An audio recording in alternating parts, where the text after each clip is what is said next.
may mga galing sa INC na narito. At balita ko, sila po ay lumipat na sa EDSA din.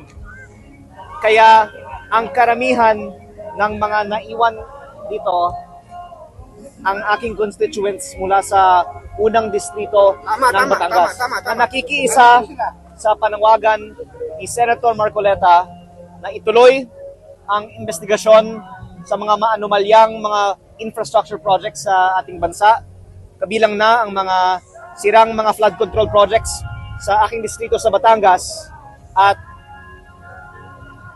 ayusin ang paggamit ng pondo ng pamahalaan na nagmumula sa buwis na binabayad ng mga mamamayan katulad ng aking mga constituents sa Batangas. Kung sa naging reaction, ano po ang reaction niyo po doon sa naging pahayag ng pagkasampa ng kaso laban kay Senator Marcoleta at sa kanyang posibleng pagbago ito sa pag-arrest sa kanya? Marami po akong mga maisasagot dahil una, ako po ay nagpahayag sa EDSA kanina ng ilang mga punto kung maaari ko pong sabihin. Unang-una, ikinalulungkot ko na kung sino ang nag-iimbestiga ng katiwalian sa DPWH, sila pa ang kinakasuhan. Mali. Halimbawa dyan si Senator Marcoleta at may mga iba pa. Pangalawa, napaka-hypocritical ang mga nag-allege na si Senator Marcoleta ay tumanggap ng hindi legal na donasyon para sa kanyang kampanya. Samantala, masasabi ko, napakaraming mga kongresista at senador ay tumatanggap ng hindi lang mga maling mga campaign donations, kung hindi ang kanilang mga kampanya ay pinopondohan ng flood control.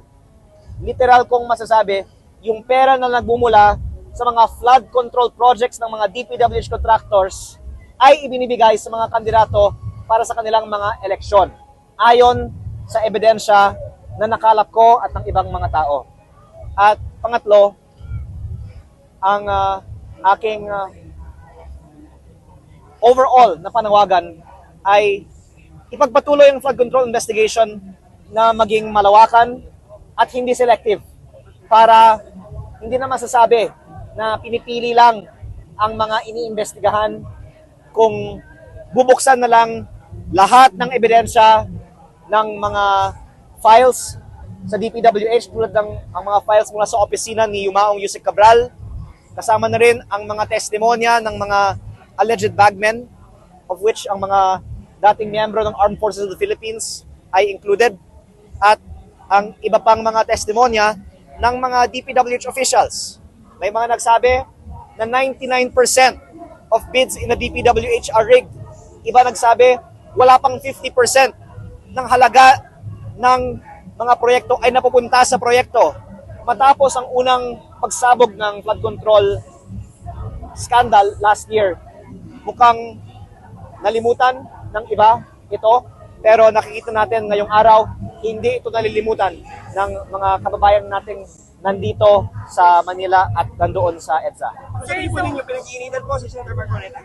Are you saying ginigipit po ba siya ng administrasyon? With that being said, ang tingin ko, ang pinaka-importanting bigyang din natin ay huwag kalimutan ang flood control at huwag pumayag na i-divert ang atensyon sa ibang mga issue. So, yes, I believe that it is conspicuously selective to focus on Senator Marcoleta, habang maraming mga commitments sa flood control investigation ay hindi pa natupad. Ngunit, kung isasagot ko ang inyong tanong, na hindi ko ding sabihin na ang daming mga hindi pa natapos na investigation sa mga flood control projects sa buong bansa, then I would be remiss and falling into the trap of diverting the attention to issues other than flood control. Secretary Banawan po, kung gagawin na po siyang witness under witness protection program, ano po ang inyong opinion hinggil dito? Actually, ako po ay nag-post sa aking Facebook page kagabi ng aking suporta sa pagiging bukas si Secretary Bonoan na magbigay ng kanyang mas malalim na impormasyon tungkol sa korupsyon sa DPWH. Unlike others actually, who have expressed dismay that, of course, part of being a state witness is admitting guilt, but that you're not the most guilty. And para sa akin, ang importante, pakinggan natin muna kung ano ang sasabihin ni Secretary Bonoan, at yan din ay isang contribution ng mga pagkikilos ngayong araw, dahil kung makita ng mga testigo katulad ni Secretary Bonoan at ang iba pang mga dating miyembro ng kabinete ni Pangulong Marcos na sumusuporta ang taong bayan sa paglalabas ng katotohanan, sana mas ma-encourage sila at ang iba na magsabi ng totoo. Kung nabanggit niyo po kayo na yung selective justice sa pag-file po ng, nakaambang pag-file no, ng plunder case kay Sen. Marcoleta, ano po yung message ninyo kay Ombudsman Remulla after that? Una, ako po ay actually nagpapasalamat na nabubuksan ng Office of the Ombudsman ang istorya ng flood control muli. Dahil, alam nyo, nalulungkot ako sa mga nakaraang mga linggo, parang nalimutan na rin ang flood control at ibang mga issue ang tinatalakay. Kaya, in fairness, kung hindi sa press briefing na ginanap kahapon, wala tayo dito ngayon nag-uusap tungkol sa flood control. At ang hihilingin ko lang na lang ay sa Kongreso, talakayan natin ang anomalous flood control projects sa buong bansa. At wag lang ang nasa Bulacan First District o ang Mimaropa o ang mga insertions ng iilan. Dahil yan po ang napansin ko sa mga recent na mga statements. Sinasabi, si Senator this, Senator that, ang may umano'y insertion na idinaan through the office of Yusek Cabral and Secretary Bonoan.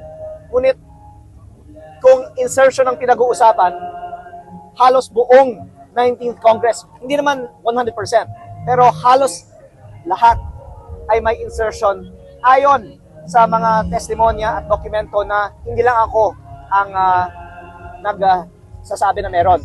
Kaya ako po ay nag-file sa Kongreso kanina ng resolusyon para simulan muli ng Kongreso ang flood control investigation. Kung maaari ko pong banggitin din, dahil ang sinabi ng Kongreso, kaya puputulin yung Infracom flood control hearings dahil meron ng ICI noong Setyembre. Ngunit, March 31, nag-close na ang ICI. Hindi man lang nilabas yung final report. Dagdag ko dito, ang Senado ay gumaganap ng mga hearings. Ang DPWH at ang Ombudsman ay maraming mga bagong findings. At lahat ito ay dapat pumasok na rin sa mga congressional hearings in aid of legislation para mapalakas at maisabatas natin ang mga reforma ng DPWH. Kasama na rin kung ano man ang mahalagang impormasyon na pwedeng ibahagi ni Secretary Bonoan at ni Undersecretary Bernardo. Salamat sa pag-encourage sa kanila ng gobyerno. Kaya marami po akong mga sinasabi ngayon, pero actually, ikinatutuwa ko na at least pinag-uusapan natin ngayong araw ang flood control. Sana araw-araw natin pag-uusapan ang flood control hanggat malalaman natin ang kung anong talagang nangyari sa mga flood control projects na ito. Kung may mga ilang grupo na tutol sa paglalagay